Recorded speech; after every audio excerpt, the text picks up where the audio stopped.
Webinar series edisi Health Talk hari ini. Apa kabar hari ini? Boleh pakai emoticon, boleh bersuara ya, kita tes sekalian. Apa kabar hari ini? Baik, alhamdulillah.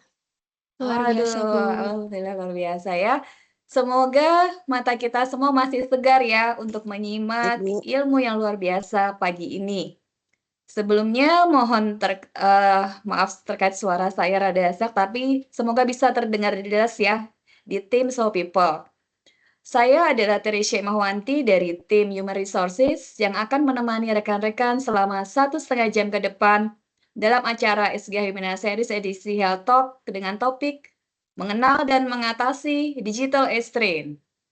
Pagi ini kita sangat beruntung karena sudah hadir di tengah kita Dr. Mahda Siholita, dokter spesialis mata dari Rumah Sakit Umum Anta Medika. Selamat pagi, dokter.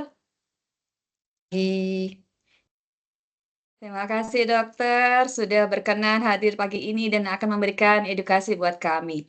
Acara ini juga terselenggara atas kerjasama apik dengan Rumah Sakit Umum Anta Medika yang berlokasi di Jalan Pemuda Raya Pulau Gadung, Jakarta Timur.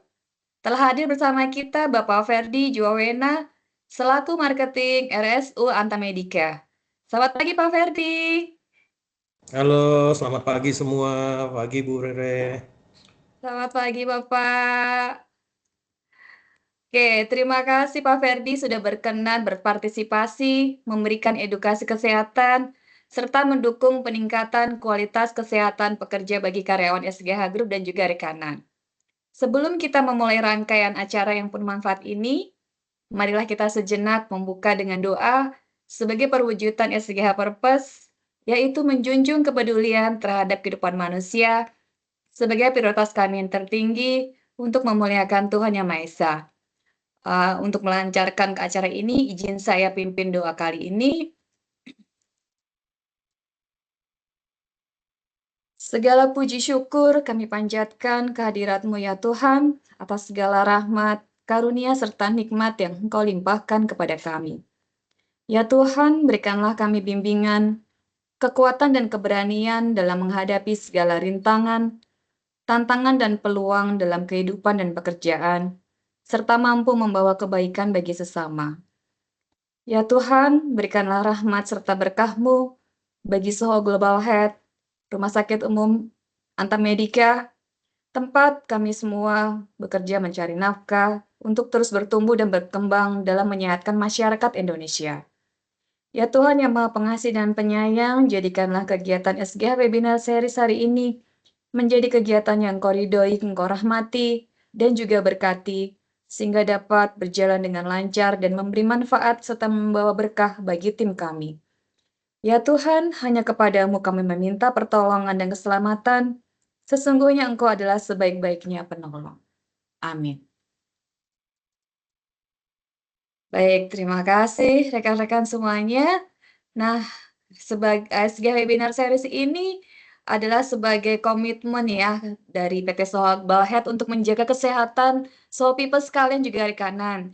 Tujuannya juga sangat sederhana, kami ingin semua pihak tidak hanya produktif secara performa, tetapi juga tetap sehat dan fisik di tengah tuntutan digital yang tinggi.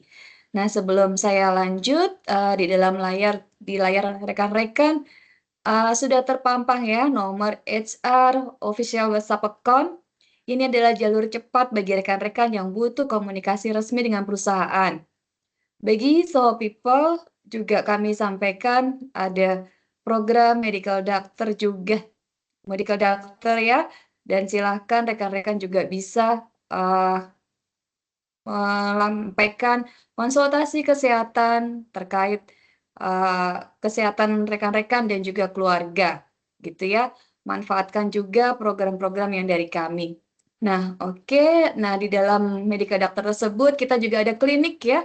Klinik yang ada di Pulau Gadung 6, yang ada Dr. Sri Ligatsya, dokter poliklinik kita. Silahkan dapat menghubungi juga Dr. Lupita Wijaya, yang juga sebagai medical doctor kita pada layar yang tertera pada jadwal disebut ya. Dan kemudian saya juga ingin sampaikan kita memiliki sosial media ya rekan-rekan bagi yang belum follow silahkan follow di akun kami di IG, LinkedIn maupun YouTube. Silahkan di follow, like, subscribe, dan juga komen. Ajak rekan-rekan, kolega, dan juga keluarga untuk mengikuti sosial media kita sehingga So Global Health semakin dikenal dan membawa manfaat bagi sekitar. Nah, silahkan rekan-rekan juga bisa memanfaatkan HR Klinik. Apa sih HR Klinik? Nah, apakah ada yang merasa penat atau ada keluh kesah seputar lingkungan kerja? Jangan dipendam sendiri ya rekan-rekan, manfaatkan HR Klinik ini. Ini adalah ruang aman bagi Anda untuk berkonsultasi secara profesional dan karyawan bisa berkonsultasi secara langsung, baik face to face maupun on call ya, dengan HR Business Partner kami. Ada Kakak Ica, kemudian ada Kakak Gersoniah di sini ya. Jadi silahkan memanfaatkan sesi yang telah ada pada jadwal konsultasi di layar. Oke. Nah, saatnya rekan-rekan sebelum kita memulai acara ini, silakan rekan-rekan membuka layar dan kemudian kita akan berfoto bersama karena sesi kali ini juga akan kita publish di sosial media. Oke, mohon bantuan Mbak Ayu untuk boleh dibantu untuk tag foto ini. Oke, silakan Bapak Ibu So People untuk open kameranya.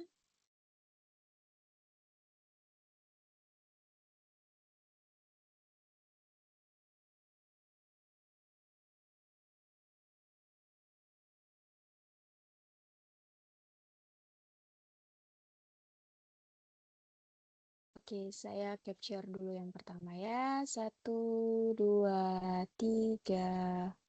Sekali lagi. 1, 2, 3. Terakhir. 1, 2, 3. Terima kasih Bapak Ibu. Saya kembalikan ke Ibu Rere. Silakan Bu Rere. Baik, oke. Terima kasih Mbak Ayu untuk sesi fotonya. Nah, perkenalkan saya akan undang Bapak Ferdi selaku marketing dari RSU Antamedika untuk mungkin ada opening dari Bapak. Silahkan Pak Ferdi. Oke, terima kasih Bu Rere. Selamat pagi dan salam sejahtera yang kami hormati Bapak Ibu Direksi dari PT Soho. Narasumber kita Dr. Magda Siholita, SPM, Spesial Mata Rumah Sakit Antamedika yang telah hadir, serta seluruh rekan-rekan karyawan-karyawati yang berbahagia. Puji syukur kehadirat Tuhan Yang Maha Esa, hari ini kita bisa berkumpul untuk dalam webinar kesehatan bertajuk mengenal dan mengatasi digital eye strain. Melalui acara ini, kami berharap rekan-rekan mendapatkan wawasan baru untuk tetap bugar dan produktif di tengah rutinitas kerja. Untuk selanjutnya nanti dibantu Bu Rere untuk kompronya setelah poin satu lagi yang saya infokan. Sebagai informasinya, Rumah Sakit Antam hari ini akan memfasilitasi pemeriksaan refraksi mata dengan kuota 50 orang bagi khusus peserta yang mengikuti webinar hari ini dan berdomisili di Jakarta. Untuk jadwalnya, Senin sampai Jumat jam 8 sampai jam 4 sore. Kurang lebih begitu Bu Rere, saya kembalikan. Terima kasih Bu Baik, Rere. terima kasih. Ya, terima kasih. Terima kasih Pak Ferdi untuk supportnya. Izin saya untuk memutarkan ya company profile dari Antamedika.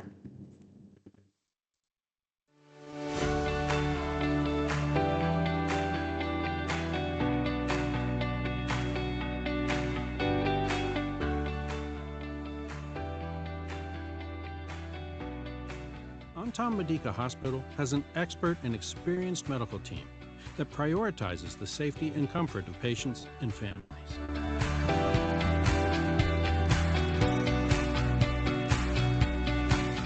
Immunology Clinic. Immunology excellent service to identify body immune system as early as possible. Traumatology Clinic. Traumatology and orthopedic services are provided for injured and traumatized patients so that the bones and joints can function normally.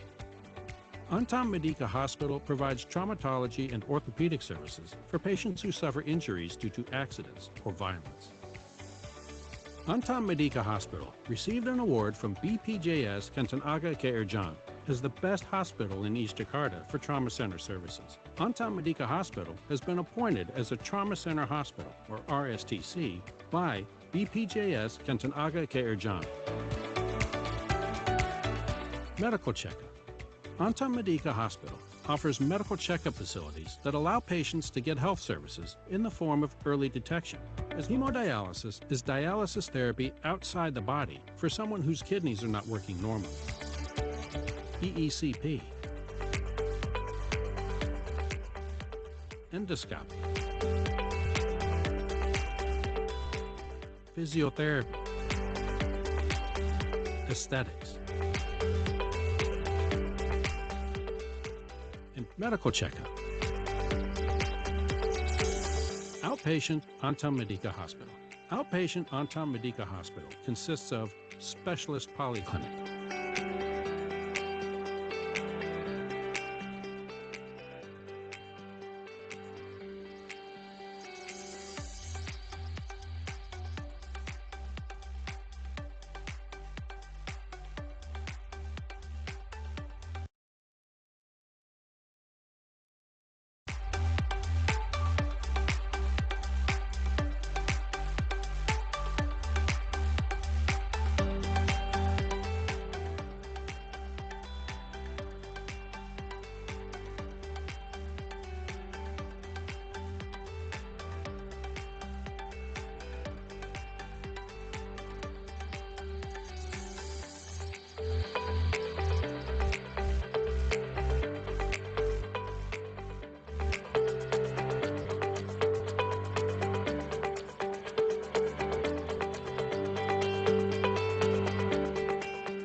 Oke, baik. Terima kasih, Udi. Nah, izin kita mulai langsung ke pemaparan Dr. Mahda. Kami persilahkan Dr. Mahda untuk memulai pemaparan dan saya izin untuk mulai slideshow ya, Dokter, untuk materinya, Dokter.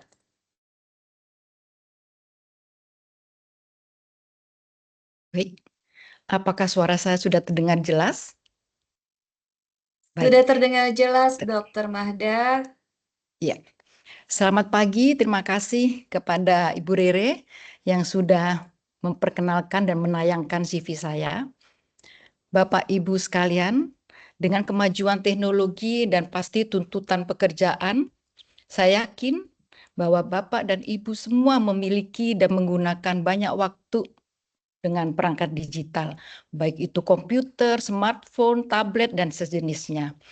Perangkat digital ini memang banyak memberikan manfaat bagi pekerjaan kita dan aktivitas kita sehari-hari, tetapi dalam kemudahan-kemudahan yang diberikan itu tentunya ada pengaruh atau dampak yang kurang baik yang mengganggu kesehatan mata kita.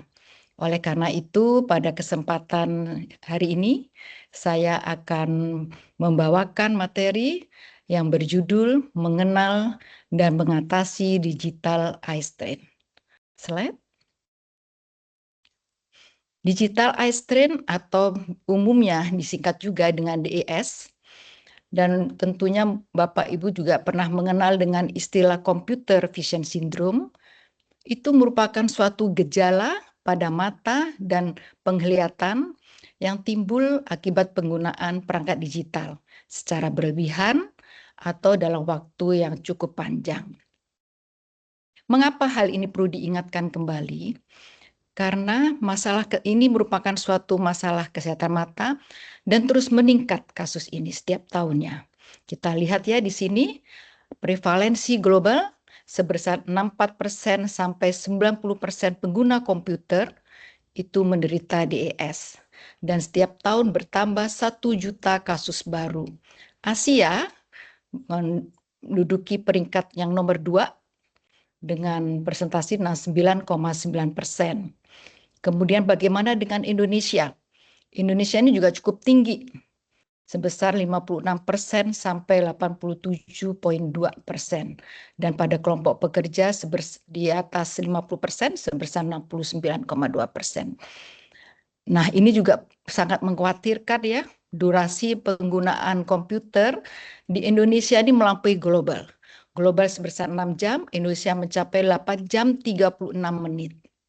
Dan keluhan mata yang ditimbulkan pada gradasi ringan sampai sedang sebesar 64% dan sisanya menimbulkan keluhan yang berat. Walaupun ini banyak keluhan ya, ringan sampai sedang, tapi akan membuat juga mata tidak nyaman dan aktivitas terganggu jika ada keluhan-keluhan pada mata. Slide. Next selanjutnya. Ya. Sekarang kita ke faktor risiko. Faktor risiko terutama juga bagi pengguna komputer atau gadget. Yang dimaksud faktor risiko ini adalah yang memicu atau meningkatkan gangguan-gangguan itu terjadi. Dan faktor risiko ini ada 2. Pertama, faktor risiko yang tidak dapat dikendalikan. Dan yang kedua, faktor risiko yang dapat dikendalikan. Faktor risiko yang dapat dikendalikan itu dapat membantu kita. Bagaimana kita memanage faktor risiko itu sehingga dampak atau keluhan dari digital itu dapat kita kurangi. Ini saya akan membahas faktor risiko yang tidak dapat dikendalikan. Tentunya 1, usia dan jenis kelamin. Apa saja atau berapa usia yang merupakan faktor risiko bagi pengguna komputer untuk timbul digital eye strain? Usia di atas 40 tahun. Mengapa? Karena pada waktu usia di atas atau lebih 40 tahun, daya akomodasi kita sudah mulai berkurang. Ya, terjadi penurunan elastisitas lensa mata kita, otot-otot mata kita juga semakin sulit dalam mengatur jarak penglihatan, terutama jarak dekatnya. Kedua, jenis kelamin. Pengguna komputer banyak mengeluhkan digital eye strain itu terjadi pada wanita atau perempuan. Karena apa? Karena pada perempuan pengaruh hormonal mengubah lapisan air mata kita menjadi lebih tipis sehingga mudah menjadi kering. Kemudian yang kedua, juga bentuk muskuloskeletal wanita berbeda dengan laki-laki. Next. Ya, next. Slide selanjutnya.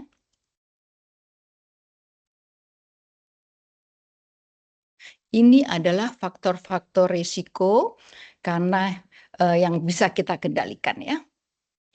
Jadi pertama penyakit sistemik dan obat-obatan, terutama pada penderita autoimun, diabetes mellitus, tekanan darah yang tinggi atau hipertensi, maupun obat-obatan yang rutin kita konsumsi, seperti pengganti hormon, antihistamin. Antihistamin ini biasanya dipakai untuk penyakit-penyakit alergi, kemudian antidepresan atau anti cemas, dan antihipertensi. Ini semua mempengaruhi atau menurunkan produksi air mata kita. Kemudian pengguna lensa kontak. Pengguna lensa kontak ini karena menempel pada kornea sehingga mengganggu stabilitas lapisan air mata kita dan juga mengganggu neurosensorik yang dimana bagian kornea atau bagian hitam mata kita itu banyak sekali saraf-saraf mata.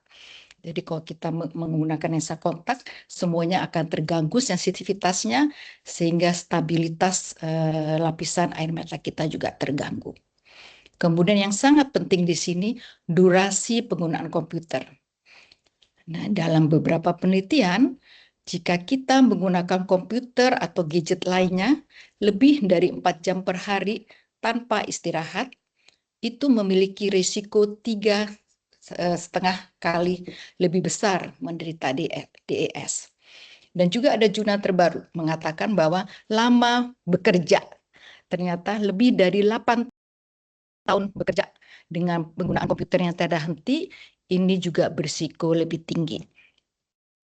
Kemudian ergonomi visual, postur tubuh, dan desain tempat kerja kita. Ini juga sangat berpengaruh ya di dalam berisiko meningkatkan digital eye strain. Next selanjutnya. Dan maaf, tadi yang tadi beberapa faktor risiko yang saya sebutkan terakhir ini adalah faktor risiko yang bisa kita kendalikan, dan ini sangat penting sekali kita ketahui. Karena apa? Kita dapat mencegah atau memanage kesehatan mata kita karena dampak negatif yang ditimbulkan.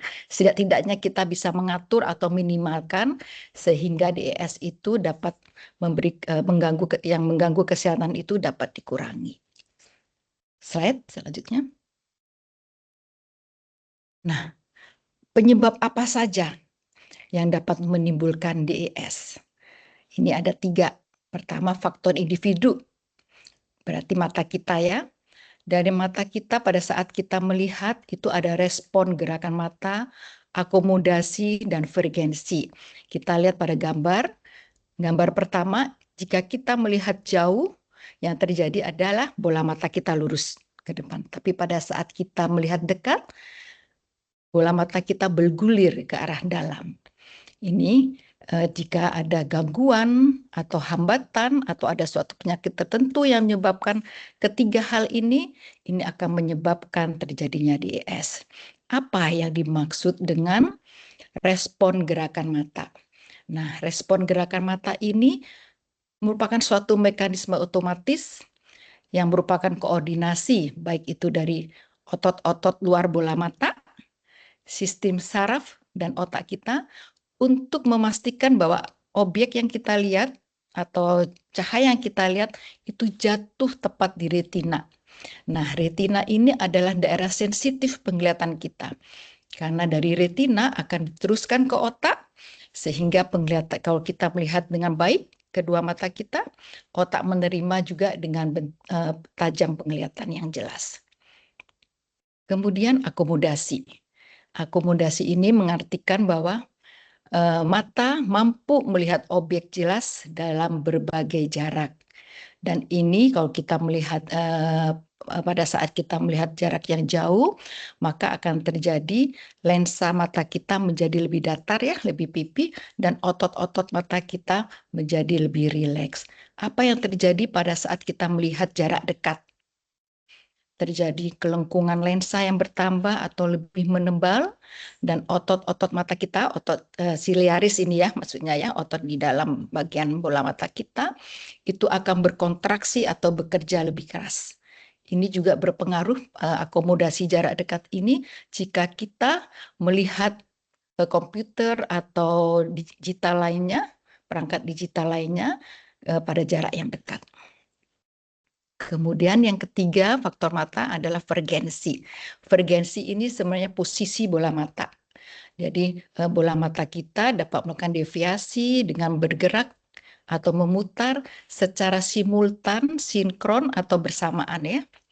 Jadi ini diperlukan untuk penglihatan binokuler. Oleh karena mengapa kita melihat dengan dua mata tapi objek yang kita lihat satu. Harusnya satu bekerja harusnya dua ya, tapi objek yang kita lihat adalah satu. Mengapa? Karena itu mata melihat dengan jelas kedua objek dan otak kita mempersepsikan menjadi suatu penglihatan tunggal. Karena dua-dua yang ditangkap oleh otak kita itu penglihatannya jelas dan koordinasi mata kita yang simultan yang sama gerakannya. Kemudian kedua faktor lingkungan. Faktor lingkungan meliputi pencahayaan, jarak mata ke layar komputer, sudut pandang antara mata dan layar monitor, dan istirahat. Jika semuanya ini tidak dilakukan dengan baik, misalnya terlalu silau, baik itu dari monitor atau dari ruang kerja ya, itu juga akan menyebabkan terjadinya DES atau jarak mata kita yang terlalu dekat dengan layar komputer menyebabkan mata juga akomodasi terus-menerus sehingga menyebabkan mata menjadi mudah lelah. Dan istirahat ini sangat diperlukan. Kalau kita misalnya menggunakan komputer, tadi kita lihat ya, jika lebih dari 4 jam akan menimbulkan keluhan, dan itu jika terus-menerus juga akan menyebabkan keluhan-keluhan atau gangguan DES. Yang ketiga, jenis alat elektronik. Tentu saja jika layar monitornya lebih kecil, maka tulisan akan kecil atau gambar-gambar karakter yang kita lihat juga lebih kecil. Ini akan meningkatkan akomodasi kita dan frekuensi mata kita untuk bekerja lebih keras, sehingga mata kita akan mudah menjadi lelah. Slide selanjutnya. Apa yang ditimbulkan oleh DS ini, baik gejala maupun keluhannya? Ini dikategorikan menjadi 3 kelompok. Karena ini DES ini tadi pengertiannya adalah sekumpulan gejala ya, sindrom, sekumpulan gejala, jadi bisa lebih dari 1 gejala yang ditimbulkan. Gejala pada mata umumnya adalah mata kering, mata kita mudah lelah, dan merah ataupun nyeri pada mata. Kemudian gejala penglihatan atau visual, penglihatan kita menjadi lebih buram, kadang-kadang berbayang atau ganda, dan kita sulit untuk fokus. Ini yang tadi sulit fokusnya ini berkaitan dengan akomodasi. Kadang-kadang begini, kita melihat jarak dekat, tadi akomodasinya, pada saat akomodasi dekat, otot-otot kontraksi, dan lensa mata kita lebih cembung, dan pada waktu kita melihat jauh, otot-otot mata kita relaks. Pada usia tertentu, terutama pada usia di atas 40 tahun ya, sistem fokus atau akomodasi kita itu menjadi berkurang. Oleh karena itu kita butuh waktu adaptasi. Kita lihat komputer, kita lihat jauh, masih ada waktu yang bagus untuk mata kita menjadi lebih jelas. Begitu pula sebaliknya, saat melihat jauh ke komputer kita butuh waktu untuk fokus lebih baik. Yang ketiga, gejala ekstraokuler atau gejala-gejala yang timbul di luar mata. Bisa sakit kepala, karena ergonomi tubuh ataupun desain tempat kerja tidak baik, menyebabkan kaku pada leher, bahu, pinggang, itu akibat dari ergonomis kita yang kurang optimal ya. Dan di sini kita bisa lihat berapa besar keluhan yang timbul dari DES. Pertama, mata kering sebesar 42%. Gejala ini timbul, kemudian dengan mata lelah. Tadi ya, 3 hal itu. Nah, saya ambil 2 keluhan dari DES. Yang paling banyak tadi dikeluhkan, yaitu mata kering dan mata lelah. Nah, next slide selanjutnya. Ya, saya ambil 2 tadi ya, keluhan yang sering ditimbulkan oleh DS, yaitu mata kering dan mata lelah. Mata kering atau dry eye itu mempunyai pengertian adanya gangguan pada lapisan air mata, dan penyebabnya itu multifaktorial, banyak penyebabnya ya, yang berpotensi menimbulkan kerusakan pada permukaan mata. Keadaan ini bisa diikuti dengan peningkatan osmolaritas tear film. Jadi ini sangat penting sekali jika terjadi osmolaritas, apa yang terjadi? Jadi osmolaritas tear film ini itu dapat meningkat jika kadar air kita menurun akibat dari produksi yang rendah atau karena penguapan yang berlebihan. Nah, ini dapat menyebabkan kematian sel-sel pada permukaan mata kita, sehingga memicu terjadinya sel-sel radang yang akhirnya mata kita mudah menjadi radang atau inflamasi yang bentuk gambarannya biasanya mata tampak merah ya. Jadi mata kering dan mata merah ini seperti atau proses peradangan ini seperti siklus yang tidak bisa kita hentikan. Jadi mata kering dapat menyebabkan peradangan atau mata merah atau peradangan ini juga dapat menyebabkan mata kering. Jika ini terjadi karena mata kering yang tidak diobati, ini akan sulit untuk penata laksananya atau membutuhkan waktu yang lama karena siklus ini sulit untuk dihentikan. Kemudian berapa ya prevalensi mata kering di Asia? Sebesar 20% sampai 52,4%. Ini cukup banyak ya. Kemudian sekali lagi perempuan mempunyai risiko lebih tinggi dibanding laki-laki karena faktor hormonal. Kemudian meningkat dengan bertambah usia, puncaknya rata-rata usia 40 sampai 50 tahun, walaupun di atas 50 tahun akan bertambah kejadian mata kering ini karena banyak faktor ya yang menyebabkannya. Kemudian next. Ya, slide selanjutnya. Saya ini akan menjelaskan sedikit tentang, karena ini berkaitan juga ya lapisan air mata dengan terjadinya mata kering. Jadi sebenarnya lapisan air mata itu, air mata kita tidak sederhana itu ya. Jadi tidak hanya terdiri dari air, tapi mengandung komponen-komponen yang memang diperlukan oleh permukaan mata kita. Kalau kita ngelihat gambar di sini, itu ada yang berwarna kuning, biru, dan coklat keabuan ya. Itu air mata kita terdiri dari 3 komponen. Yang paling atas atau paling luar itu adalah komponen lipid atau minyak. Ini fungsinya adalah menghambat supaya proses penguapan cairan mata itu tidak begitu banyak. Nah, lipid atau minyak ini dihasilkan oleh kelenjar-kelenjar di bola mata kita, di kelopak mata kita ini ya, tepi-tepi kelopak mata kita ini ada namanya kelenjar mebum. Ini yang menghasilkan lipid atau minyak supaya lapisan air mata kita itu tidak banyak mengalami evaporasi atau penguapan. Kemudian lapisan air mata yang kedua itu mempunyai volume yang lebih besar, sekitar 80%. Air mata kita itu terdiri aquos atau air. Nah, fungsinya tentunya membasahi bola mata kita ya. Kemudian lapisan yang terakhir yang mendekati dengan bola mata kita, ini dihasilkan oleh sel-sel goblet namanya.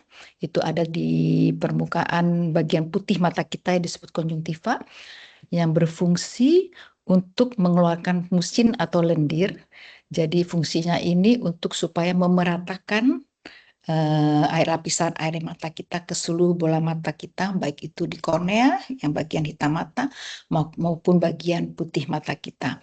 Semua 3 komponen ini diperlukan untuk mempertahankan stabilitas tear film atau lapisan air mata kita.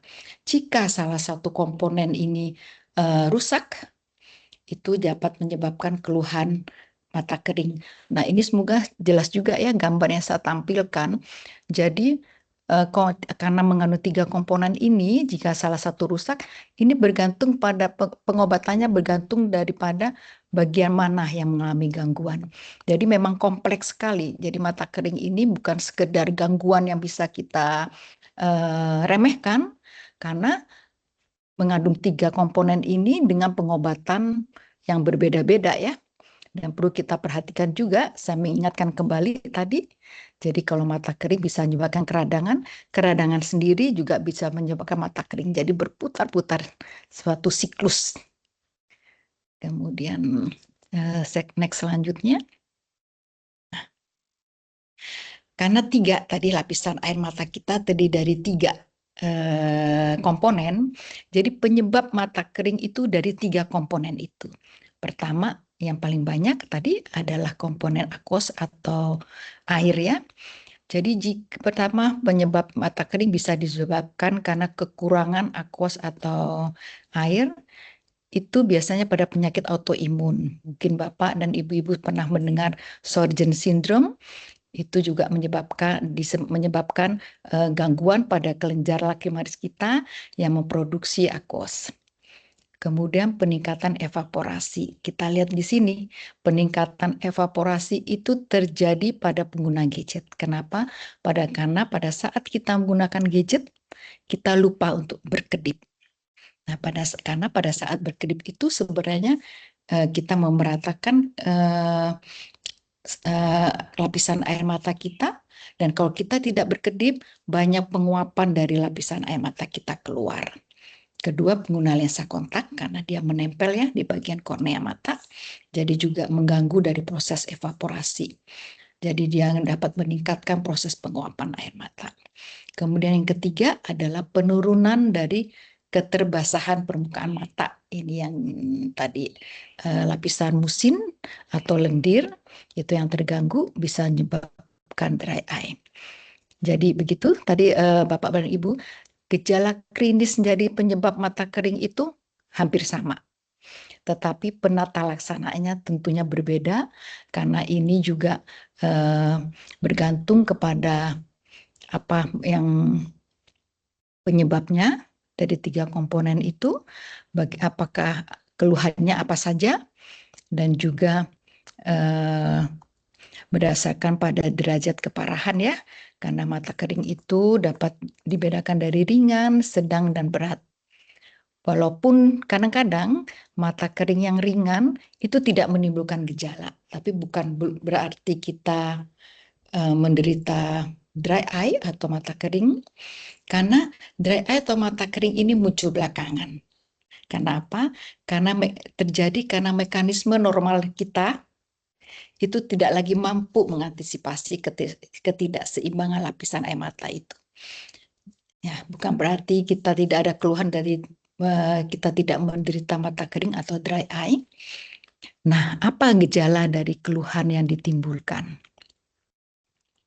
Biasanya kalau mata kering karena mata kita tidak lembab ya, jadi timbul rasa tidak nyaman seperti rasa terbakar, perih, dan itu tadi kalau terjadi peradangan bisa menyebabkan mata merah.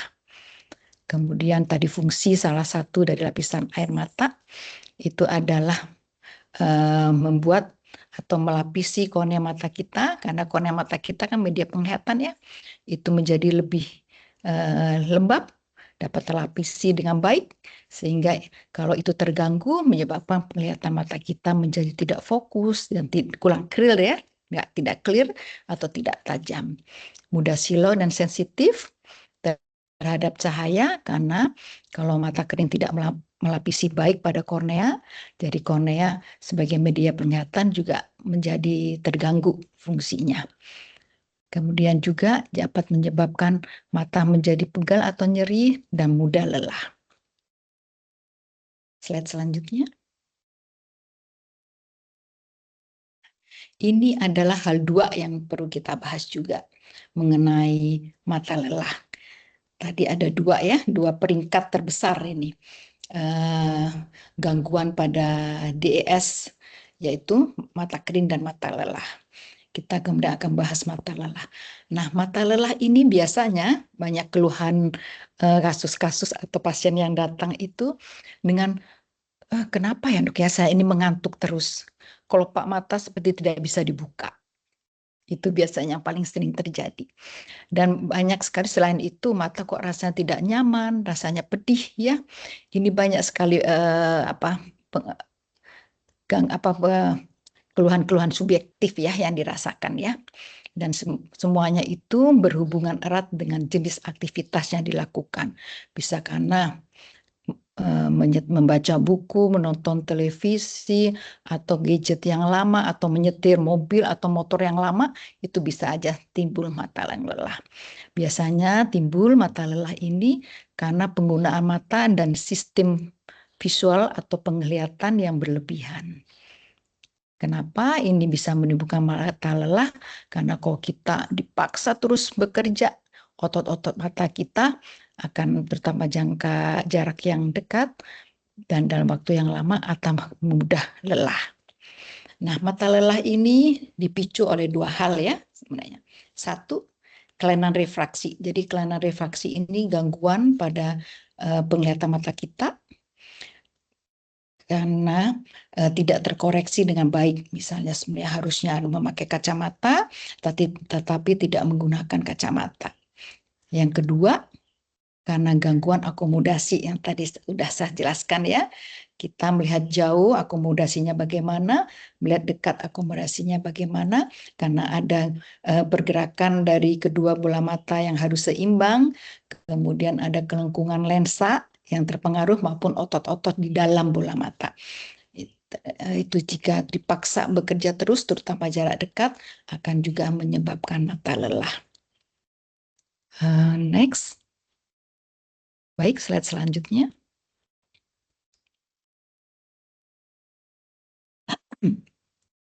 Nah, ini perbedaan mata lelah karena media cetak dengan layar monitor. Sebenarnya keluhannya sama, tetapi karena layar monitor ini mempunyai perangkat yang sangat unik ya, dengan pencahayaan yang begitu tinggi, kemudian dengan beda dengan media cetak atau buku yang kita baca. Kalau media cetak itu kontrasnya demikian rupa baiknya ya, tulisan maupun latar belakang mempunyai kontras yang tinggi. Layar monitor dengan adanya piksel-piksel atau titik-titik kecil yang membentuk karakter dari apa yang kita lihat, di mana titik sentralnya lebih jelas, tapi bagian tepinya itu yang kurang jelas gambarannya, itu juga yang menyebabkan kita kemudian akomodasinya lebih keras. Mungkin dapat menyebabkan mata kita akan mudah lebih lelah. Jadi gejala yang timbul biasanya karena mata lelah akibat media cetak itu lebih ringan dibandingkan dengan layar monitor. Kalau pada media cetak biasanya hanya mengeluh mata berair, kemudian sakit kepala yang ringan, berbeda dengan akibat dari komputer atau perangkat digital lainnya, itu mata akan kelihatan lebih parah, apalagi kalau misalnya disertai dengan gangguan mata kering tadi ya, dan dengan proses inflamasi atau keradangan. Dan membedakannya juga adalah gangguan di luar mata. Jadi pada layar monitor biasanya disertai juga dengan gangguan pada otot-otot leher, bahu, punggung karena faktor-faktor ekonomis yang tadi. Dan mengapa ini bisa terjadi itu tadi ya, karena durasi. Pada media cetak kita mungkin bisa mengatur waktu membaca media cetak, tetapi dengan layar monitor seringkali berkelanjutan, kita lupa berjam-jam tanpa istirahat karena memang lebih menarik ya, video-video, karakter-karakter dengan berbagai warna yang bisa bergerak ya, jadi kita tanpa sadari kita menggunakan layar monitor lebih lama. Jarak fokus juga demikian, pada baca buku ya kita lebih cenderung untuk melihat jauh atau jarak buku yang normal ya sekitar 35 atau 40 cm, berbeda dengan layar monitor. Kalau sudah mulai keasikan ya, kita kadang-kadang lupa, kita kurang menjaga jarak yang baik, terutama pada smartphone yang bisa kita pegang, kita lupa jarak optimal atau ideal yang baik. Ya, ini semua tadi durasi, jarak fokus, ini mempengaruhi kedipan mata. Pada media cetak yang kita baca lebih cenderung normal kita berkedip, sedangkan pada layar monitor pasti ada suatu pengurangan waktu kita berkedip mata. Dan ini pada penelitian sudah dibuktikan pada refleks berkedip kita pada penggunaan layar monitor itu signifikan sekali berkurang dibandingkan dengan kedipan mata pada saat kita melihat media cetak. Begitu pula dengan cahaya yang ditimbulkan pada lampu pada media cetak, kita menggunakan lampu ruangan atau sinar matahari, jadi tidak terlalu silau, tidak terlalu mengganggu mata kita. Berbeda dengan layar monitor, ada cahaya yang ditimbulkan dari light blue ya, itu yang bikin kadang-kadang mata kita silau. Belum tentu begitu pula dengan cahaya dari ruangan yang tidak optimal ya, tidak ideal ya. Kadang-kadang memakai cahaya ruangan yang lebih terang dibandingkan dengan monitor, atau begitu pula sebaliknya. Next. Ya, slide selanjutnya. Nah, itu tadi paparan kita mengenal apa saja pengertian gejala-gejala, faktor-faktor risiko dari digital eye strain. Kita sekarang ingin mengetahui bagaimana cara mencegah atau mengatasinya jika itu sudah terjadi. Penting sekali kita menghilangkan faktor penyebabnya. Tadi kita sudah bahas ya, ada 3 faktor penyebab: mata, kemudian ergonomi, baik itu postur tubuh kita, visual ergonomi kita, maupun desain dari ruangan kita. Nah, pertama tentang mata kita, sebaiknya dilakukan pemeriksaan tajam penglihatan secara rutin. Nah, idealnya 1 tahun sekali ya, Dari sini kita bisa melakukan pemeriksaan, baik pemeriksaan tajam penglihatan atau visus, atau pemeriksaan bola mata kita, baik yang depan bola mata kita atau sampai ke saraf mata kita. Ini sangat penting dilakukan untuk mencegah supaya kita tidak larut dalam gangguan DES ini. Kemudian menjaga kesehatan mata dan kondisi lingkungan yang sesuai dengan posisi ergonomis. Nanti saya akan membahas satu-satu ya. Slide selanjutnya. Nah, pertama pemeriksaan tajam penglihatan secara rutin ini perlu sekali dilakukan. Kita dapat mendeteksi kelainan refraksi atau kelainan tajam penglihatan kita, dan jika memang memerlukan kacamata, kita dapat ukur ukuran kacamata yang sesuai. Apa kacamata yang sesuai? Karena ini penting sekali. Karena tadi bahwa apa yang kita lihat harus tepat difokuskan di retina sehingga penglihatan yang kita lihat atau dipersepsikan oleh otak kita merupakan penglihatan yang jelas dan tunggal. Satu. Ada beberapa tipe dari gangguan refraksi ya. Miop atau minus, hiperopia atau hipermetrop atau plus, atau astigmat, silinder. Kita sering mendengarnya astigmatisme ini dengan silinder ya. Kemudian presbiopia. Presbiopia ini gangguan pada tajam penglihatan mata kita karena faktor usia. Jadi kalau kita lihat dari gambar ini, pada penglihatan yang normal, apa yang kita lihat diterima oleh kornea atau bagian mata kita, bagian hitam mata kita, kemudian diluruskan tepat pada satu titik di retina, dipersepsi oleh otak kita menjadi suatu penglihatan yang satu dan jelas. Bagaimana jika dengan miopia dan hiperopia? Jadi miopia dan hipermetrop atau saya sebut plus dan minus ya. Plus dan minus ini gangguannya pada axial length atau panjang bola mata kita. Minus jika panjang bola mata kita lebih panjang dari yang normal, dan akan terjadi plus atau hipermetrop atau hiperopia kita jika bola mata kita panjangnya lebih pendek dibanding panjang bola mata orang normal. Kalau astigmatism itu gangguannya pada kelengkungan kornea.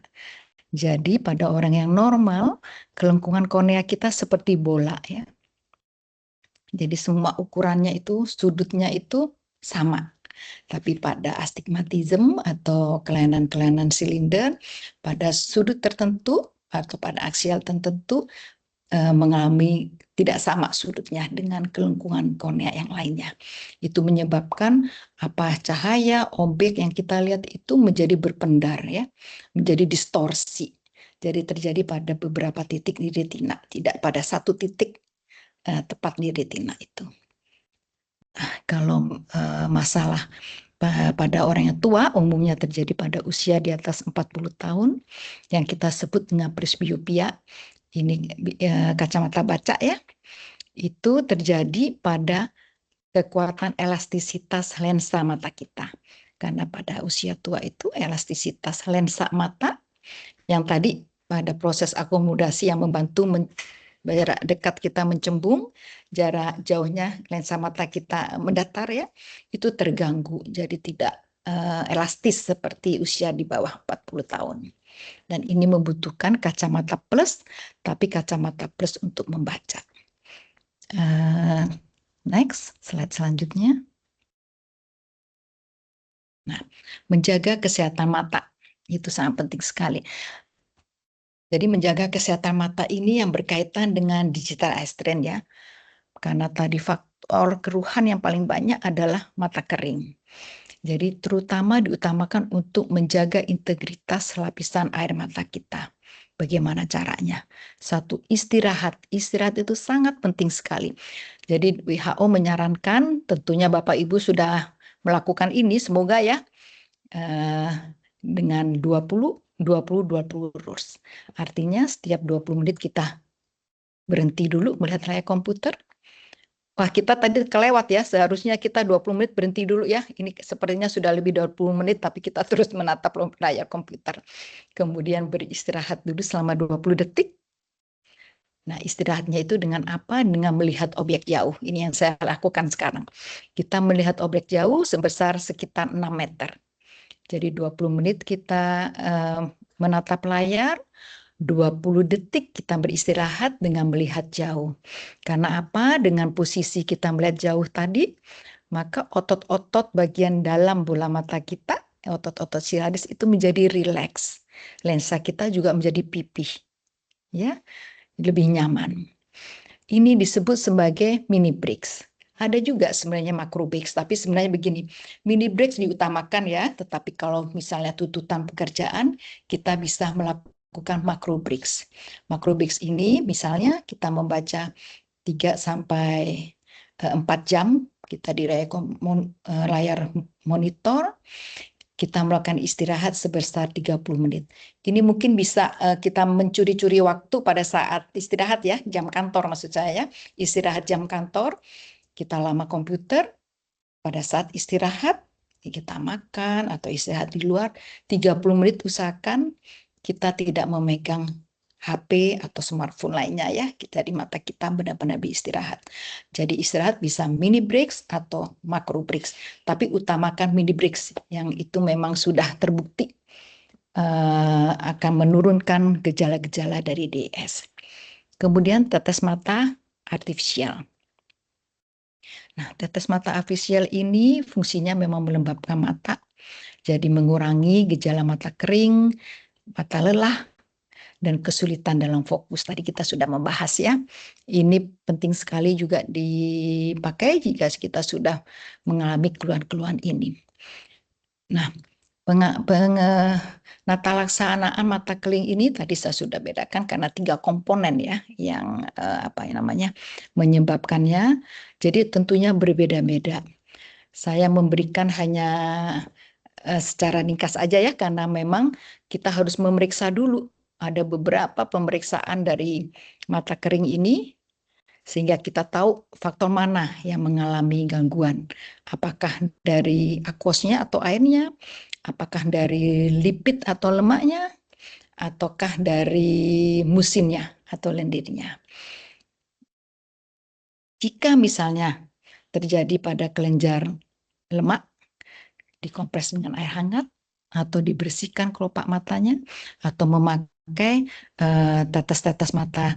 Banyak sekali ya sebenarnya dijual di optik tanpa resep juga bisa, tapi dipilih. Ini yang paling penting ya, pilih dengan sediaan tetes mata ini yang mini dose atau yang tanpa pengawet, karena pemakaiannya frekuensinya tentu lebih banyak kita memakai dan dalam jangka waktu yang cukup lama. Jadi usahakan yang free pengawet ya, karena pengawet itu juga akan menyebabkan gangguan terutama pada kornea mata kita, menyebabkan gangguan pada pembukaan mata, epitel atau epitelopati. Kemudian yang Meben tadi bisa juga diberikan antibiotik topikal, lokal ataupun dengan pemberian sistemik atau oral, dan suplementasi omega 3. Ini penting juga, omega 3 ini membantu dan memproduksi lipid atau lemak kita yang fungsinya adalah untuk sebagai penghambat ya, supaya air mata kita tidak meningkatkan evaporasi atau penguapan yang berlebihan. Kemudian jika mengenai musin, jadi ada namanya obat musin sekretagok ya, itu sekarang lagi tren di jurnal-jurnal kesehatan. Isinya dikuafosol atau rebamipid. Dia membantu, obat-obat ini membantu dalam memproduksi musin. Jadi musin tadi fungsinya, atau musin atau lendir, tadi fungsinya adalah meratakan lapisan air mata kita ke seluruh permukaan bola mata kita. Baik itu di kornea maupun yang bagian hitam maupun konjungtiva bagian putih mata kita. Kemudian ada juga kalau jika terganggu pada lapisan aquos atau air tadi komponen air kita, ini obat-obat yang dipakai tentunya bertujuan untuk meningkatkan volume mata kita ya. Jadi kita bisa memakai yang paling ringan-ringan itu yang berisi provinidil atau misalnya metiselulosa atau hyaluronat asid atau asam hyaluronat. Kemudian yang ketiga untuk menjaga kesehatan mata kita adalah berkedip. Ini merupakan faktor yang sangat berpengaruh sekali jika kita melihat layar monitor.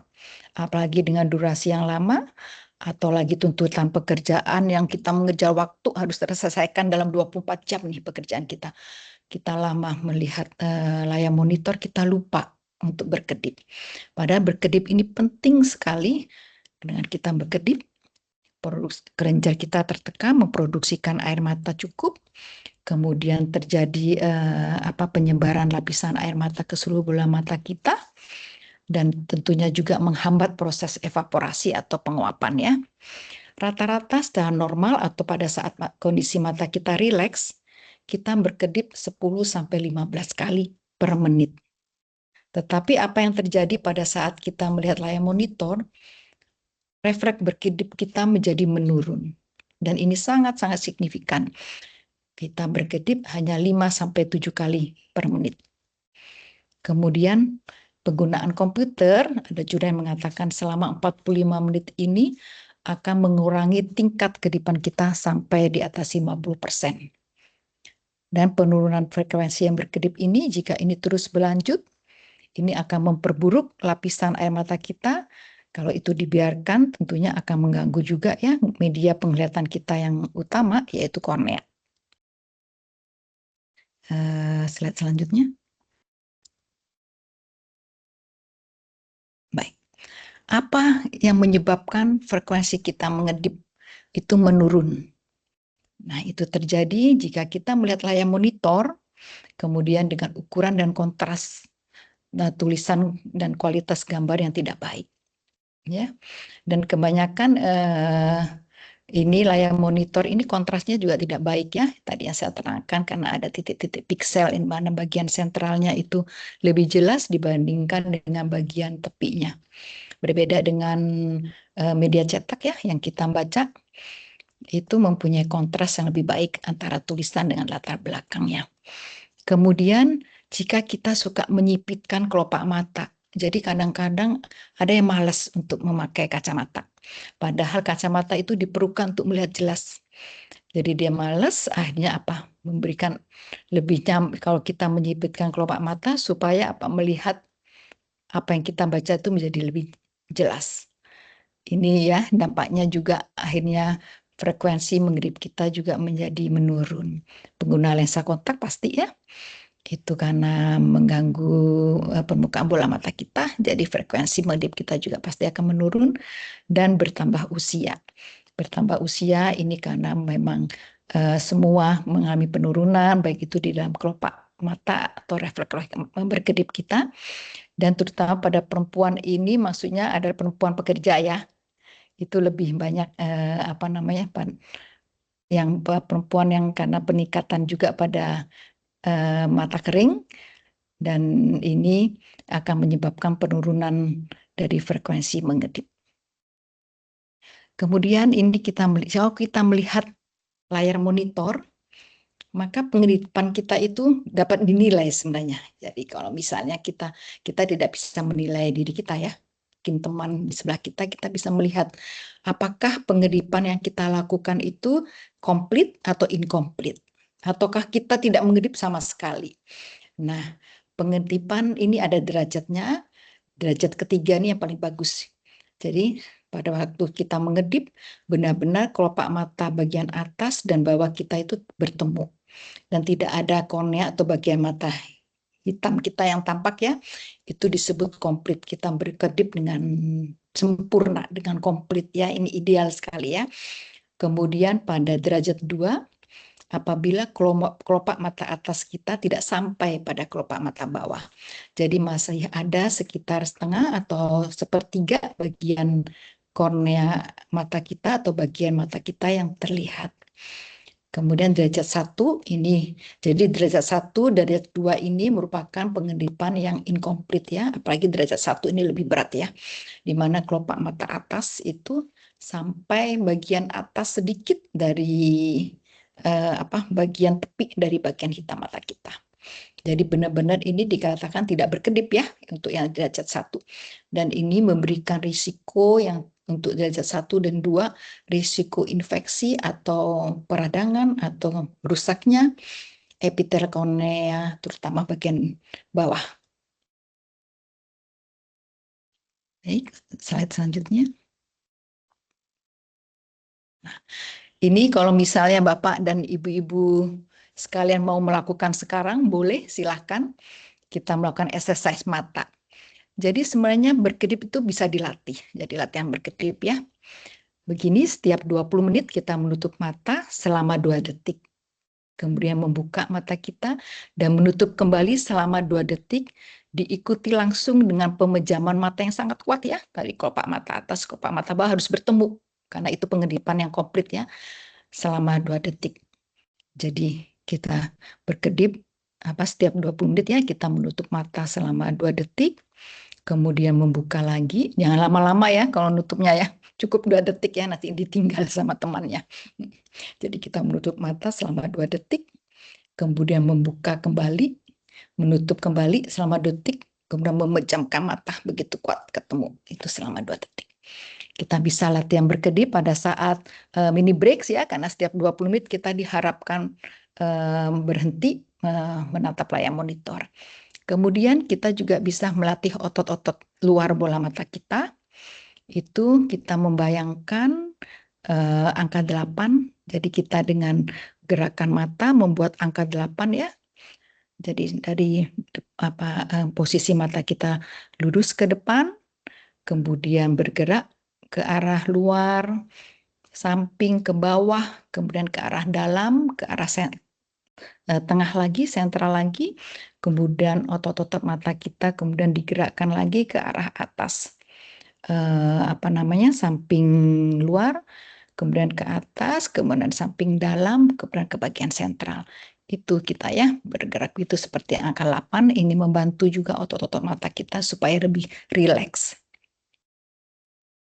Kemudian slide selanjutnya. Ya. Ini rekomendasi durasi atau pemakaian layar monitor berdasarkan usia. Usia di bawah 2 tahun sebaiknya anak-anak ya, anak-anak kita usia di bawah 2 tahun sebaiknya tidak disarankan menggunakan komputer, gadget dan sejenisnya. Tidak amat sangat disarankan. Karena usia 2 tahun ini usia yang emas ya, bertumbuh kembangnya bola mata anak-anak. Kemudian usia 2 sampai 5 tahun kalau memang ini sebaiknya memang dihindari ya, masih tetap dihindari. Tapi kalau memang itu terpaksa dilakukan karena usia-usia 5 tahun ini usia-usia sudah mulai anak-anak sekolah ya. Biasanya memerlukan gadget ya. Jadi maksimal itu 1 jam per hari. Jadi durasi ini durasi per hari ya, bukan sekali makai, tapi durasi per hari. Usia 6 sampai 12 tahun maksimal sekitar 1 sampai 2 jam per hari. Kemudian usia 13 tahun sampai remaja sampai kita sebaiknya sekitar 2 sampai 3 jam per hari. Dan ada juga yang mengatakan kalau pada usia dewasa ya usia-usia pekerja seperti kita bisa 3 sampai 4 jam per hari, tapi tidak boleh lebih dari itu. Itu juga ini yang penting juga selain durasi ini tadi diingatkan kembali istirahat ya, mikro dan makro breaks-nya ya. Kemudian apa yang terjadi pada saat kita memakai layar monitor dan dampaknya. Jadi pada saat kita memakai pada awal-awal jam, sekitar 2 jam, sebenarnya gejala mata kering kita sudah mulai muncul. Tapi itu tadi, kalau kita sudah keasikan, kita sudah dikerja deadline kantor, pekerjaan, kita lupa. Jadi kita merasa tidak ada keluhan untuk gejala mata kering. Tapi sebenarnya kalau ini akan dilakukan pemeriksaan, kita akan melihat adanya gangguan pada salah satu komponen dari lapisan air mata itu. Dan jika kita terus berkepanjangan lebih atau 5 atau lebih dari 9 jam, nah, ini maka menyebabkan gejala keluhan-keluhan dari DES tadi menjadi lebih komplit, lebih banyak ya. Timbul mata lelah, penglihatan dipaksa, akan disertai dengan sakit kepala, malah penglihatan kita menjadi buram karena fokus kita juga semakin terganggu. Kemudian kalau ini diteruskan lagi sampai kronis menaun yang lebih berkepanjangan lagi, kita biarkan mata kering kita, keluhan mata kering kita, mata lelah atau penglihatan kita yang terganggu, ini akan menjadi persisten atau menetap. Bahkan walaupun kita melakukan istirahat dengan mikro dan makro breaks tadi, mata kering, mata lelah maupun penglihatan kita tetap akan ada. Kemudian slide selanjutnya. Nah, ini keadaan ya faktor-faktor yang perlu diatasi juga ini ya, kondisi lingkungan yang sesuai dan posisi ekonomis. Saya yakin ini kalau untuk kondisi lingkungan yang ekonomis yang baik dari PT Soho sudah membuat sedemikian rupa ya. Jadi supaya bapak-bapak dan ibu yang bekerja menjadi lebih nyaman. Nah, ini kondisi lingkungan yang sesuai. Pertama, minimalkan silau dari pencahayaan kita. Baik itu dari layar monitor, baik itu dari pencahayaan ruangan ya. Kita juga atur sedemikian rupa bagaimana kita duduk, posisi jendela, kemudian lampu yang tepat tidak langsung di atas kepala kita atau tidak langsung sorot kepada layar monitor kita, karena itu akan membuat silau dan penglihatan kita juga menjadi capek ya, mudah lelah. Nah, pencahayaan ruangan kerja juga jangan terang sekali, sedangkan layar monitor kita gunakan gelap sekali. Jadi itu juga tidak baik ya. Sebaiknya pencahayaan ruangan dan layar monitor itu tidak berbeda jauh pencahayaannya. Kemudian posisi duduk kita bikin senyaman mungkin. Kursi kita, meja kita, supaya apa? Supaya badan kita ini, baik itu punggung, kaki, leher itu tidak sakit ya. Kita bikin bahu kita serelaks mungkin, posisi lengan juga untuk mengetik atau menggerakkan mus yang senetral mungkin ya, sehingga kita dapat nyaman bekerja. Kemudian slide selanjutnya. Ini juga untuk ekonomi kita yang perlu diperhatikan, posisi monitor. Sebaiknya posisi monitor atau layar monitor itu diposisikan ke arah bawah. Sehingga apa? Sehingga kelopak mata kita tidak terlalu terbuka lebar ya. Itu jadi posisi yang ke bawah, sudut pandang monitor kita sekitar 15-20 derajat lebih rendah ya di bidang horizontal mata kita. Jadi lebih agak ke bawah supaya apa? Supaya kelopak mata tidak terbuka lebar, sehingga ini untuk mengatasi supaya penguapan air mata kita tidak berlebihan ya. Jadi tidak ada peningkatan evaporasi. Kemudian jarak pandang ke layar monitor itu sebaiknya 50-70 cm. Ini berkaitan dengan ada istilah 1, 2, 10. Ini berkaitan dengan jarak pandang antara layar monitor dengan jarak penglihatan kita.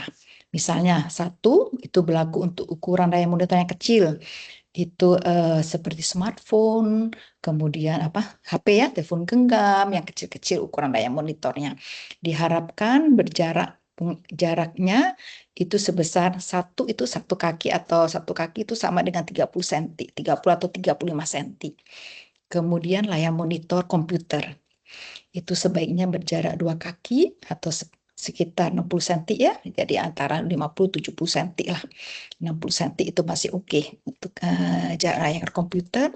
Kemudian televisi, karena televisi ini juga berukuran besar-besar ya sekarang ya. Itu berjarak sekitar 10 kaki, jadi sekitar berjaraknya 3 meteran ya.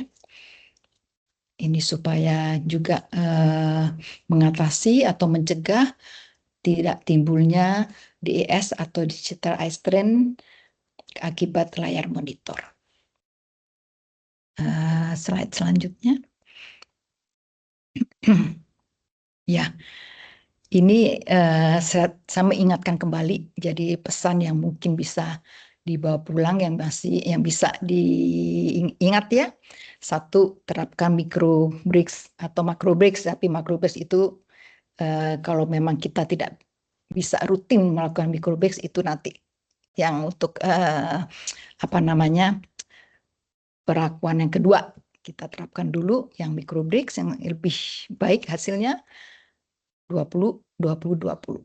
20 melihat, 20 kemudian istirahat mata, menit ya, 20 menit melihat, 20 menit istirahat mata, 20 jarak sekitar 6 meter.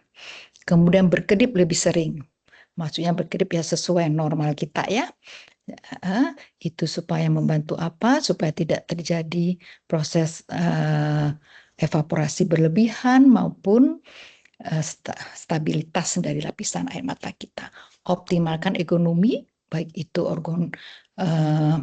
desain ruangan kerja ataupun posisi tubuh kita.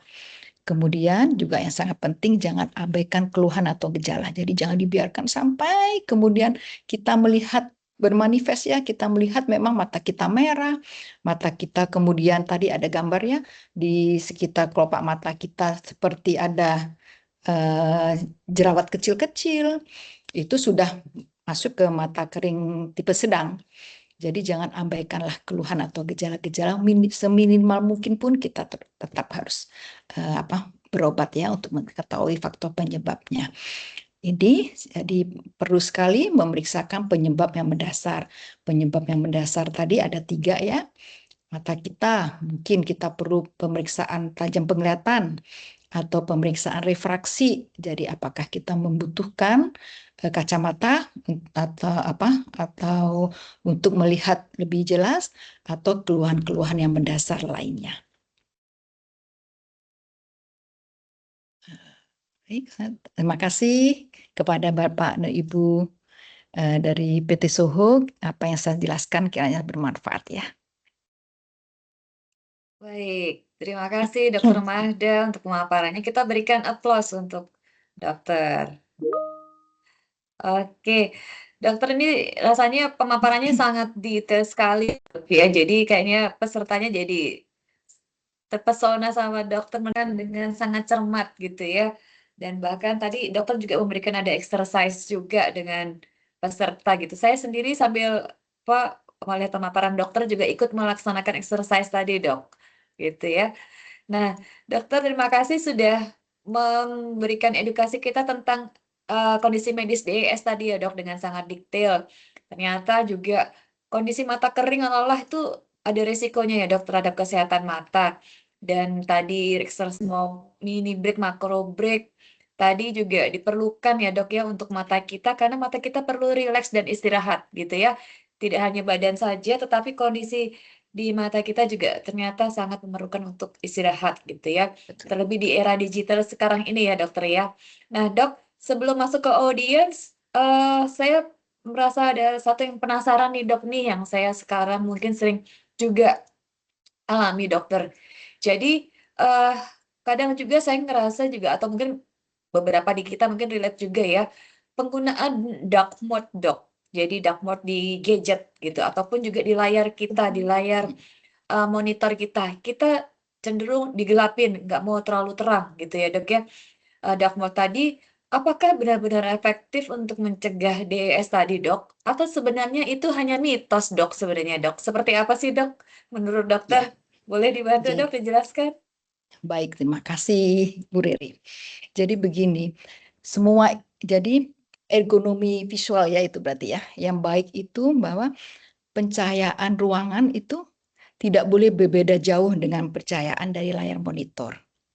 Karena apa? Kalau misalnya pencahayaan ruangan kita lebih terang, tentunya kita silau ya.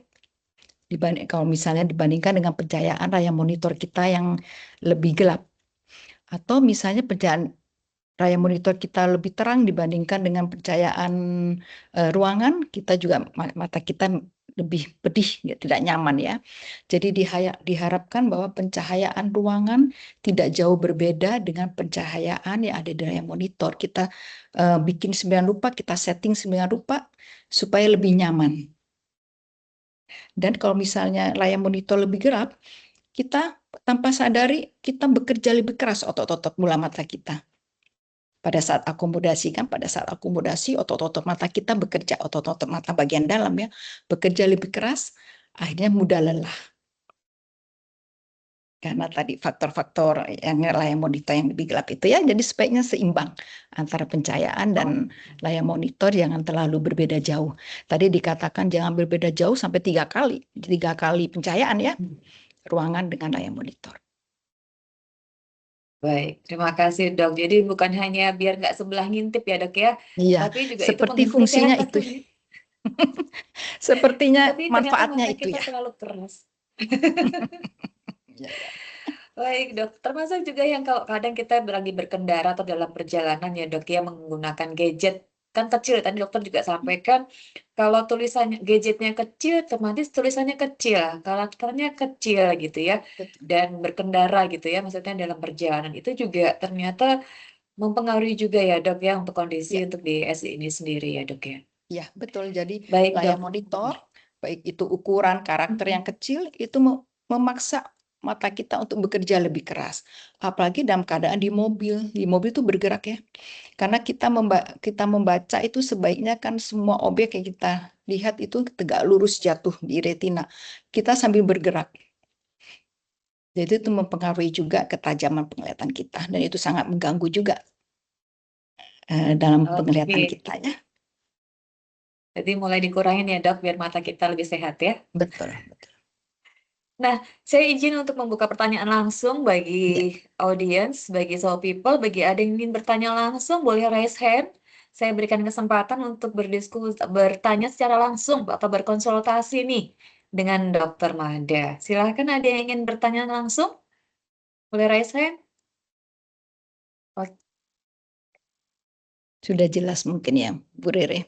Nah, iya, dan tadi kabar baik sekali ya dok, karena peserta hari ini juga mendapatkan 50 kuota gratis ya, pemeriksaan refraksi mata, khusus untuk peserta webinar ini ya. Jadi nanti rekan-rekan akan saya jadwalkan dan mohon izin nanti saya akan berikan konsen juga kepada rekan-rekan untuk mengisi konsen agar nama rekan-rekan bisa terjadwal di Rumah Sakit Antamedika ya.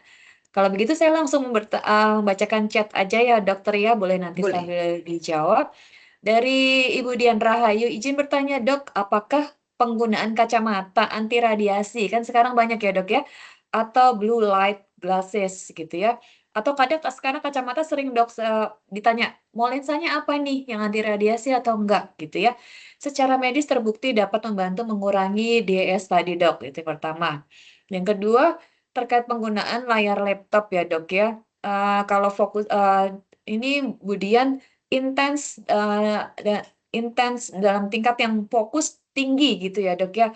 Kadang sering terlewat untuk metodenya dokter tadi 20-20-20 tadi ya.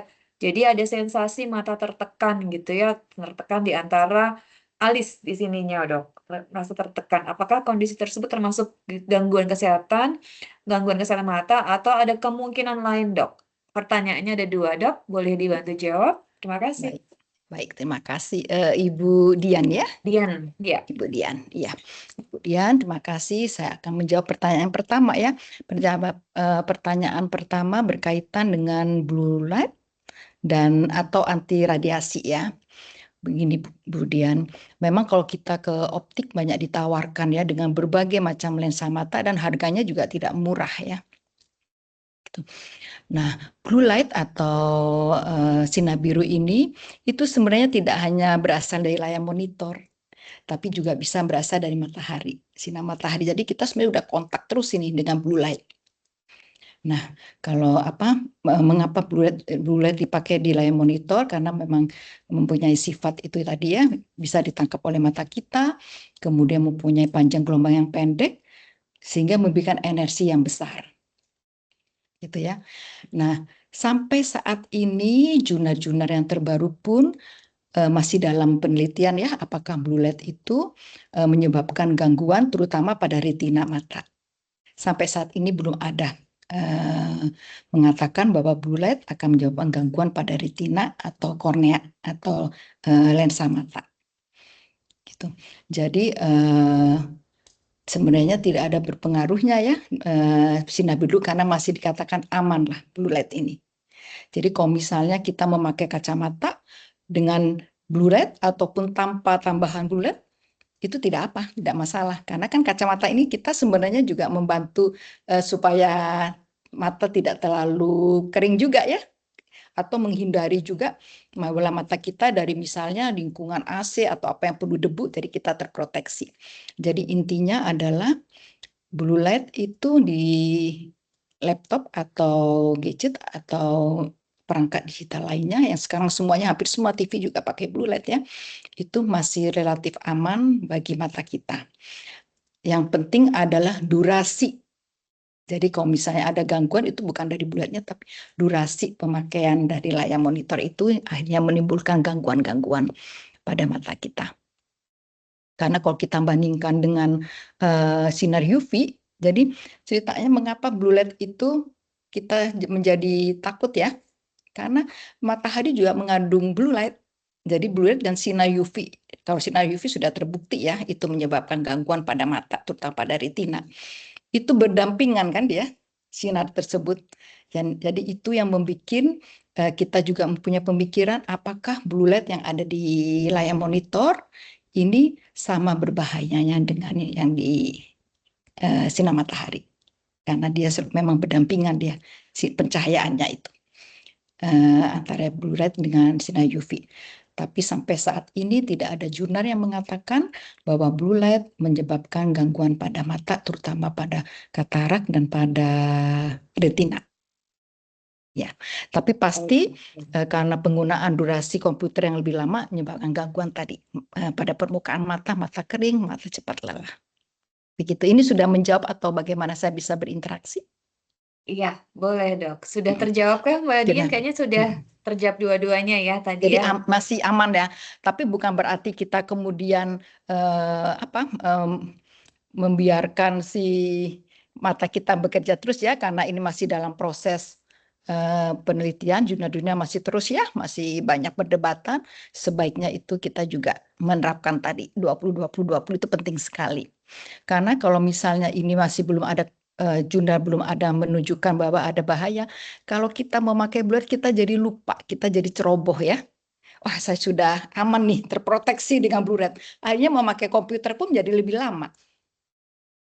Itu yang jawabkan ya. Jadi itu jawaban yang untuk jawab pertanyaan yang pertama. Kemudian yang kedua mengenai keluhan yang timbul di sekitar sekitar pelipis. Nah, memang gangguan-gangguan pada mata, terutama penurunan tajam penglihatan atau mata lelah, itu awalnya memang jadi di sekitar kelopak mata ya, baru kemudian mengarah ke pelipis, kemudian ke arah belakang. Tapi sebaiknya memang itu sebaiknya kita lakukan pemeriksaan tajam penglihatan, apakah memang diperlukan memakai kacamata. Yang kedua, pemeriksaan tekanan bola mata. Itu juga diperlukan. Jadi pada orang-orang tertentu dengan mempunyai jadi ada anatominya ya, bilik mata depan istilahnya agak menyempit. Kalau misalnya kita membaca terus-menerus, terjadi akomodasi, lensa mencembung, akhirnya pergerakan cairan dari luar ke dalam ataupun sebaliknya menjadi terganggu, jadi tekanan bola mata kita agak tinggi. Ini ada beberapa kasus juga ini. Tekanan bola mata menjadi lebih tinggi dibanding yang normal.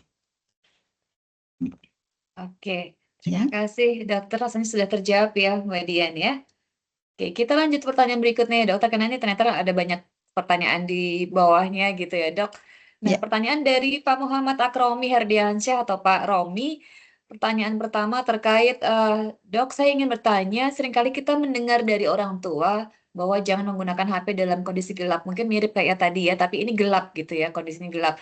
Atau sambil terlentang memainkan handphone. Apakah ini mitos atau fakta dok? Boleh dijawab singkat dok? Oh ya, ini fakta ya, bahwa jangan menggunakan HP dalam fakta sekali. Jadi itu tadi pencahayaan harus sama.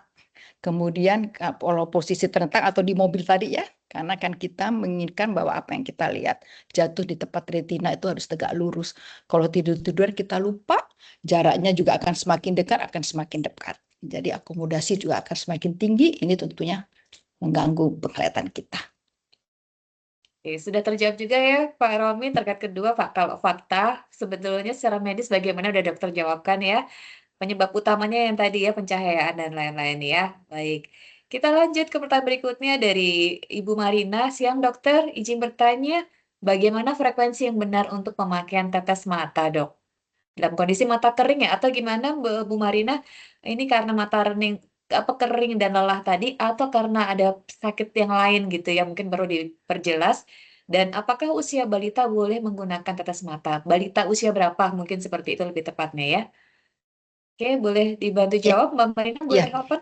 iya. Silakan. Jadi begini Bu, frekuensi pemberian tetes mata ini tentunya berdasarkan keluhan dan faktor penyebabnya ya. Tapi memang pada obat tetes mata untuk, oh ini bukan untuk dry eye ya, untuk semua ya, berarti ya. Frekuensi yang benar Iya, untuk ini makan tetes general mata untuk sepertinya, semua Dok. penyakit Iya. ya. Pertama, memang harus kita perhatikan faktor penyebabnya apa. Kemudian keluhannya yang timbul, apakah ringan, sedang, dan berat. Itu tergantung dari itu. Kemudian kita evaluasi juga karena akan pasti berubah. Misalnya pada beberapa hari pakai frekuensi sekian, kemudian kita monitor, kita follow up. Jika makin memberat penyakitnya, misalnya kita akan bisa menambah frekuensi itu. Rata-rata pemakaian, tapi ini rata-rata ya, pada umumnya obat tetes mata itu bisa dipakai 4-6 kali pada orang dewasa. Jadi sekitar tiap 3 jam atau 4-5 jam sekali. Itu namanya semua obat tetes mata ya, karena ini tidak ditulis tidak ditanyakan untuk dry eye atau apa ya. Iya. Jadi berdasarkan itu tadi faktor penyebabnya apa dulu. Kemudian apakah anak usia balita ya Balita. boleh Iya, menggunakan Dok. tetes mata? Boleh jika ada indikasi. Jika misalnya ada indikasi infeksi harus pakai obat tetes mata. Atau mata kering pun balita juga bisa ya.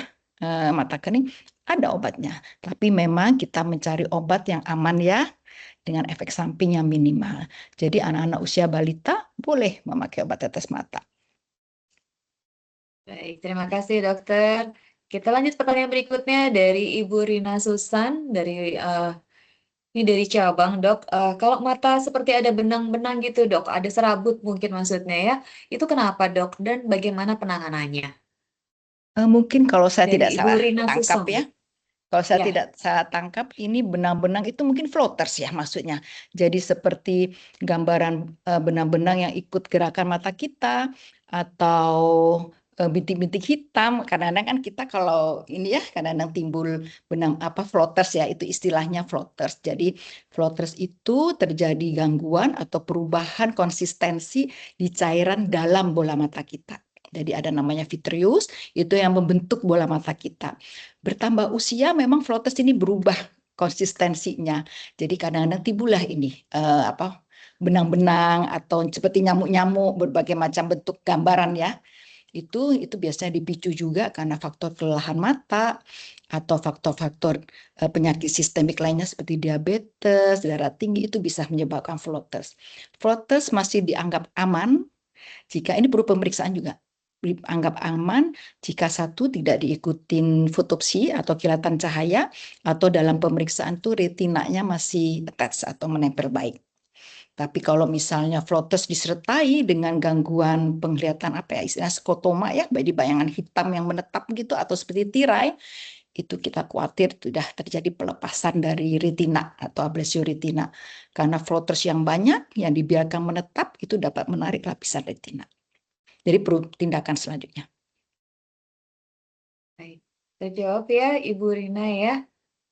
Baik, kita lanjut ke Ibu Tiara Nur Pratiwi. Dok, izin bertanya, dok, jika mata suka kering, dok, apakah aman untuk memakai cairan tetes mata pelembab Softland?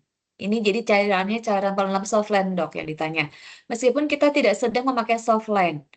Yang kedua, apakah sebaiknya pakai obat tetes mata saja? Jadi ditetesnya pakai apa gitu, dok ya? Silakan, dok. Ya, jadi obat tetes mata ini memang sebaiknya berdasarkan tadi ya, apa penyebabnya, keluhannya. Dan kita cari obat tetes mata yang aman. Yang aman itu ya harus steril. Satu. Kemudian yang kedua itu berdasarkan keluhan tadi, derajatnya.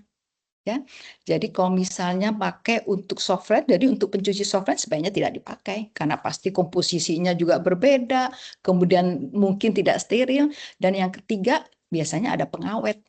Jadi kita juga harus memikirkan itu, karena kalau misalnya ada pemakaiannya jangka waktu yang lama dengan frekuensi yang sering, pengawet itu sendiri di dalam obat tetes mata yang ada pengawetnya ya, itu menyebabkan juga mata lebih kering dan menyebabkan kerusakan epitel di kornea atau bagian mata kita. Jadi sebaiknya pilihlah obat tetes mata yang memang untuk mata. Jadi yang aman. Yang satu tadi ya, free pengawet, kemudian jadi yang ringan tuh biasanya isinya hyaluronik acid. Saya tidak menyebutkan nama brandnya ya, tapi komponennya hyaluronik acid, kemudian metiselulosa itu ya. Ada beberapa obat tetes mata yang memang bisa dijual bebas, itu boleh dipakai. Baik, terima kasih dok. Atau tadi yang mini dosis tadi ya dok, ya mini dose tadi ya. Ya, yang mini dose yang tanpa pengawet ya. Tanpa pengawet. Baik, kita lanjut ke Surabaya dok, Surabaya Inkaso.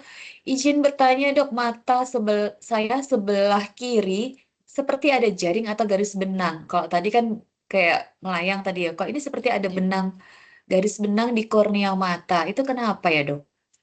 Iya, ini saya Hanya di tidak, sebelah kiri ya? hanya di sebelah Atau kiri ya. boleh diperjelas? Ya, ya. Jadi saya tidak tahu apakah yang dimaksudkan tadi floaters ya, karena floaters kan sepertinya Ya, kan ada di mata kita ya. ada di Tapi mata kalau kita. ini memang jaring atau garis benang di kornea mata, Garis kemungkinan benang. ya, kemungkinan ada suatu sikatrik mungkin atau ada luka di kornea mata. Luka itu bisa dari trauma, infeksi yang lalu, karena begini, kornea mata kita itu isinya syaraf saja, tidak ada pembuluh darah. Jadi kalau memang pernah luka, entah karena trauma ringan, atau memakai soft lens misalnya ya, atau terjadi infeksi, dia membekas. Jadi membekasnya seperti putih, atau mungkin itu ya pertanyaannya ya. Jadi, dan ini kalau Baik. misalnya terjadi di bagian sentral mata, itu akan menyebabkan gangguan penglihatan juga. Oke, thank you dok. Jadi di kornea mata kita tidak ada sel darahnya tadi ya dokter sampaikan ya. Jadi kalau Iya, kita sering betul. kadang melihat merah itu sebenarnya bukan darah ya dok ya? Merah maksudnya di bola mata kita, itu Iya, di itu bola mata biasanya kita. terjadi mungkin di bagian putih mata ya, konjungtiva. Jadi perdarahan di bagian lapisan putih mata kita. Baik, terima kasih dokter. Semoga terjawab ya dari Surabaya. Kemudian dari Ibu Hartania Junita. Dok, apakah susah menangis saat sedang bersedih merupakan gangguan mata juga, dok? Jadi lagi sedih Ya, tapi nggak bisa nangis nih. nggak bisa Apa hubungannya nangis. dengan apakah hubungan dengan kualitas mata kita, dok? Silakan, dok. Iya, jadi air mata kita, produksi air mata kita itu ada yang namanya mekanismenya ya, ada yang basal. Jadi basal yang tadi saya jelaskan. Jadi secara rutin setiap hari air mata kita itu diproduksi yang dari 3 komponen tadi ya Bu ya. Itu. Yang kedua, mekanismenya dari refleks, misalnya tiba-tiba ada sesuatu pasir masuk kita refleks, berkedip keluar air mata kita. Yang ketiga karena emosional. Mungkin ini berhubungan dengan emosional mungkin ya, karena bersedih ya. Jadi kalau pada saat kita emosional, bersedih, itu ada rangsangan ke dalam di otak kita. Kelenjar lakrimal, namanya kelenjar lakrimal yang produksi lebih banyak berkeluar air mata. Itu beda dengan air mata yang melembabkan tadi. Karena yang air mata untuk melembabkan bola mata itu adalah mekanisme basal yang memang diproduksi setiap harinya. Apakah Baik, ada jadi hubungannya terjawab ya. dengan Jadi kualitas air mata ya? nggak ada ya, dok, ya tadi ya.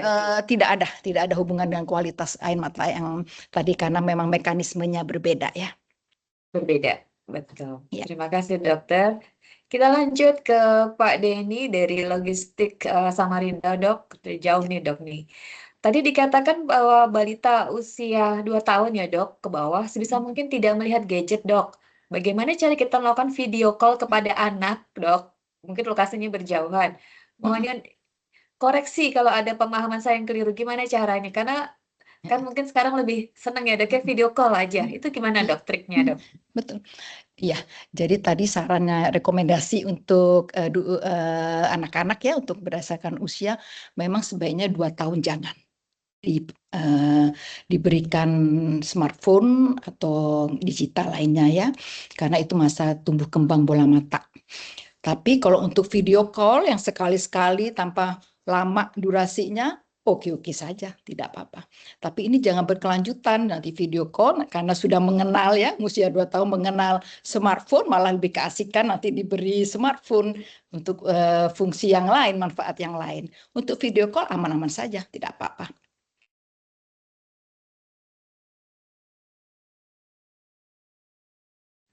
Bukan berarti main ya dok ya, kalau video call kan Iya, betul, komunikasi bukan ya. berarti main, nanti Betul. keterusan jadi main. Ya.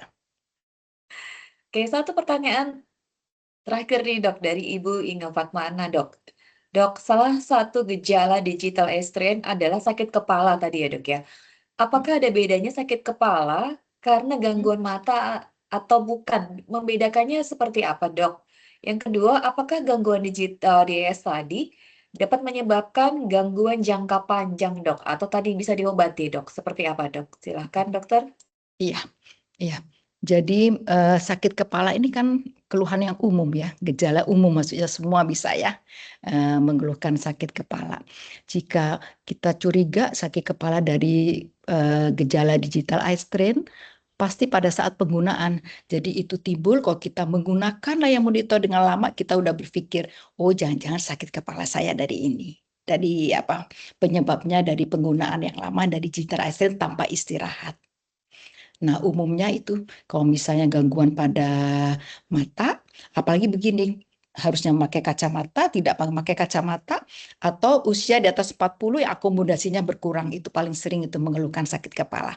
Karena otot-otot mata dipaksa untuk melihat, sehingga otak yang menerima tulisan yang tidak jelas ini jadi confused istilahnya ya, jadi bingung. Akhirnya refleksnya timbul sakit kepala. Jadi confused dari si otak kita yang mempersepsikan apa yang kita lihat. Jadi bingung, jadilah sakit kepala. Jadi itu tadi umumnya ya, sakit kepala itu pada eye strain biasanya sekitar kelopak mata kemudian ke arah belakang kepala. Dan apakah gangguan ini menyebabkan gangguan jangka panjang? Ya, kalau itu faktor penyebabnya tidak diatasi akan menyebabkan gangguan jangka yang panjang, terutama mata kering. Yang tadi saya sudah jelaskan, itu siklusnya bolak-balik begitu. Kering, radang, radang, kering, itu tanpa berhenti. Baik, thank you dokter. Rasanya semua pertanyaan sudah terjawab ya rekan-rekan Solviva. Kita berikan applause dulu untuk dokter Mahda. Oke, dokter terima kasih sekali untuk pemaparan. Tak terasa kita di penghujung acara dari dok. Oh, ada yang mau bertanya? Ibu Inga, tadi resen atau ada yang mau dikonfirmasi? Oh, applause dok. Oke, jadi terima kasih ya rekan-rekan Sohopipa untuk pemaparannya juga untuk Dokter Mahda atas edukasinya yang sangat menarik sekali ya. Jadi rekan-rekan Sohopipa, kita ucapkan terima kasih juga kepada Dokter Mahda atas ilmunya dan juga Pak Ferdi atas dukungan sudah berkenan berpartisipasi memberikan edukasi kesehatan dan mendukung peningkatan kualitas kesehatan pekerja, karyawan maupun rekanan CSGH Group. Dan harapannya acara ini terus berlanjut terus ya Pak Ferdi, Dr. Mahda.